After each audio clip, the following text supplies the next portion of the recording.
This video is sponsored by BuyMode. BuyMode shopping app is the one of the best shopping app. மைதா உணவு என்றாலே பலரது நினைவுக்கும் உடனே வருவது பரோட்டா மட்டும்தான். நான் மைதா உணவே எடுத்துக்கொள்வதில்லை. எப்போதாவது மாதம் ஒரு முறை மட்டுமே பரோட்டா, அதுவும் கோதுமை பரோட்டா தான் என்பார்கள். ஆனால் மைதா என்பது பரோட்டாவில் மட்டுமில்லாமல் நமது பெரும்பாலான அன்றாட உணவுகளில் கலந்துள்ளன.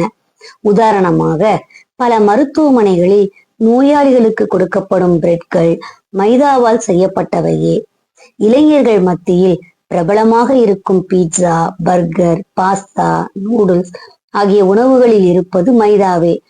கேக்குகள் மற்றும் பாதுஷா, குலாப்ஜாம், ஜிலாபி மத்தியில் பிரபலமாக இருக்கும் பீட்சா, பர்கர், பாஸ்தா, நூடுல்ஸ் ஆகிய உணவுகளில் இருப்பது மைதாவே.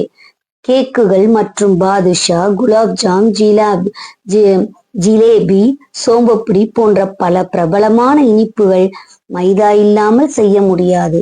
மாலை வேளையில் தேநீருடன் எடுத்துக்கொள்ளும் பிஸ்கெட், சமோசா, பக்கோடா, ரஸ்கு, பப்ஸ் இவை அனைத்துமே மைதா உள்ளது.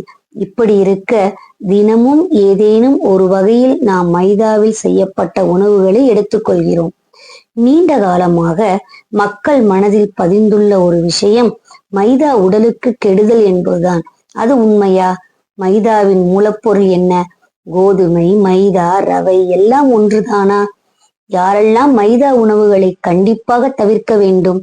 மைதா மாவு எதிலிருந்து தயாரிக்கப்படுகிறது என தெரியுமா என்று பொதுமக்கள் சிலரிடம் கேட்டோம். மரவள்ளி கிழங்கில் இருந்துதான் மைதா தயாரிக்கப்படுகிறது. பரோட்டா சாப்பிட்டாலே அது தெரியும் என்று ஒருவர் கூறினார். மற்றொருவர், மரவள்ளி கிழங்கை பொடித்து தான் மைதா மாவு செய்கிறார்கள். கேரளாவில் அதை கப்பங்கிழங்கு என்பார்கள், கப்பக்கிழங்கு என்பார்கள். அதனால்தான் பரோட்டா அங்கு பிரபலமான உணவு என்றார்.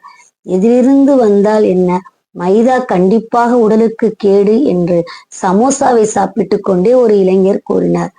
கோதுமையின் கழிவுதான் மைதா. அந்த கழிவில் ஒரு ஆபத்தான ரசாயனத்தை கலந்து மைதா செய்கிறார்கள் என்றார் ஒரு பெண். உண்மையில் மைதா எதிலிருந்து தயாரிக்கப்படுகிறது, அதன் மூலப்பொருள் என்னவென தெரிந்து கொள்ள குழந்தைகள் நல மருத்துவர் மற்றும் உணவு ஆலோசகர் அருண்குமாரிடம் கேட்டோம். நெல்லில் உமி, தவிடு, உள்ளிருக்கும் அரிசி என 3 விதமான லேயர்கள் இருக்கும். உமியை நாம் அகற்றி விடுவோம்.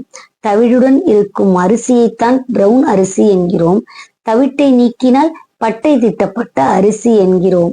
அதே போல் கோதுமையிலும் உமியை நீக்கிவிட்டு தவிடுகளுடன் மாவாக்கி பயன்படுத்தினால் வழக்கமான கோதுமை அதுவே. தவிர நீக்கப்பட்ட கோதுமை மிகவும் மிருதுவாக அரைத்தால் அது மைதா. வெளிநாட்டில் ஆல் பர்போஸ் ஃப்ளோர் என்பார்கள்.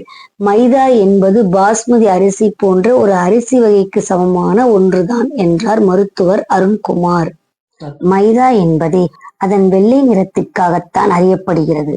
மைதாவில் இருந்து செய்யப்படும் பிரெட், பன், கேக், பிஸ்கெட், பரோட்டா என அந்த வெள்ளை நிறமும் மிருதுவான தன்மையும் தான் மைதாவை ஒரு முக்கிய உணவுப் பொருளாக மாற்றியுள்ளது.